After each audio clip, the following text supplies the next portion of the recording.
from the farm, as we are about to do, and in fact some farmers are doing this already. Our biggest question to answer is, in the 21st century, is how to produce energy, and more energy. These are the three questions to solve, and that's true, because everything you do is based on energy. And fossil energy, as you may have realized, is not finite, and the only renewable energy we can rely on is to harvest the sun as it lasts. And according to scientists, they say there will be enough energy in the sun for the next 4.5 billion years, so I'm not worried about that. Is this the solution? It is a part of the solution. Ethanol is a part of the solution, but it's not going to present the whole, a perfect solution or the only solution.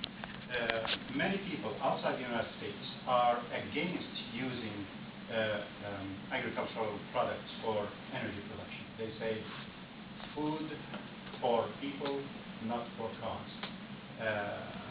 Unfortunately, that's true mostly in the developing countries, where people have to choose between producing food or energy. And probably you'll notice in the year 2008, there were riots in certain developing countries, just next door in Mexico, when the tortillas prices went up and people went out in the streets asking, where are the tortillas? And that can happen again. If we go back to the 1970s, and most of you may not remember those days, when the oil embargo, and there was a rush to look and search for renewable energy resources other than oil. And unfortunately, if you look at the inputs during these